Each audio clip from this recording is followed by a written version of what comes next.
Méta-Ivry, ce qui est intéressant, c'est de montrer comment la perception d'un artiste peut définir une façon sur une prospective d'une ville future.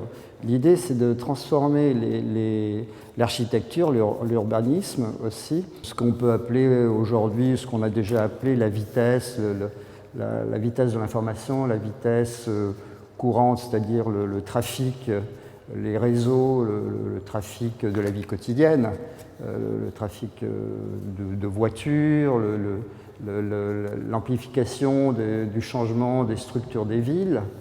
Et je crois qu'une ville aussi, c'est une âme. Ce que je dis dans mon texte sur Miguel Chevalier, c'est chaque ville peut avoir une âme, son âme peut être transformée par ses habitants, ses architectes, ses urbanistes et les artistes qui s'emparent évidemment des structures de l'espace, surtout de l'espace. Ce qui est intéressant, c'est la façon de découper l'espace, l'architecture, et de montrer comment on peut superposer, ce que Miguel Chevalier dit si bien, superposer des villes-mondes, comment toutes sortes de villes à travers le monde peuvent être superposées par leur architecture. On voit comment aujourd'hui le travail d'un artiste peut recouper celui d'un architecte, d'un urbaniste, et aussi d'une réflexion sur la ville moderne, la ville contemporaine, la ville du futur.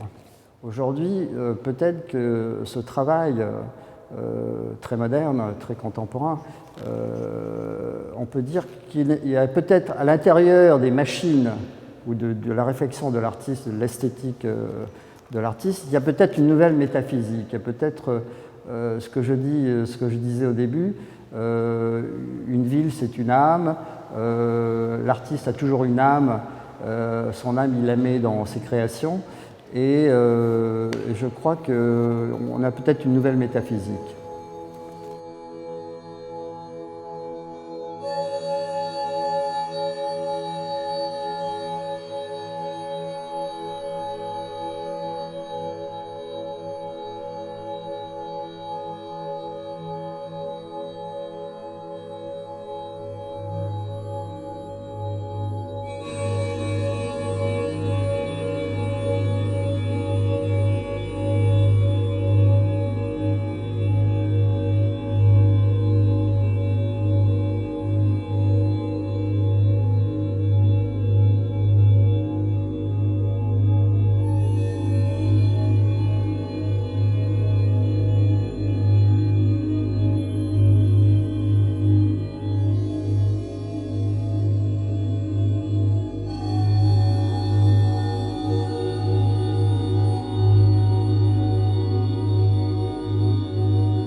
J'ai interpellé moi Miguel sur sa vision sur la ville, sur la mutation de la ville. On est plein dedans, la ville elle est en pleine mutation urbaine, sociale forcément, économique, mais aussi artistique. En fait. Et je trouve que la demande qui était formulée à Miguel dans le sens comment il voit un peu cette mutation, sachant que lui il est installé sur le territoire où ça bouge le plus, sur les confluences, donc il est au cœur en fait, du mouvement. Et je pense que ce regard-là nous interpelle, m'interpelle en premier, questionne bien sûr cette mutation à sa façon, parce que c'est une mutation positive, mais elle est angoissante dans son parcours. C'est un projet qui va durer 10-15 ans, voire plus, et ça interpelle tout le monde. C'est un projet tellement gigantesque que c'est flou, et je trouve que dans son flou artistique, ça interpelle forcément les artistes aussi. Et ce regard-là, aujourd'hui, il est présent, il est juste aujourd'hui, chez nous, mais il sort aussi sur l'espace public. Comment on va le digérer après? Je dirais que c'est toute le questionnement qu'un artiste pose, hein, qui est souvent un questionnement qui en avance par rapport à son temps.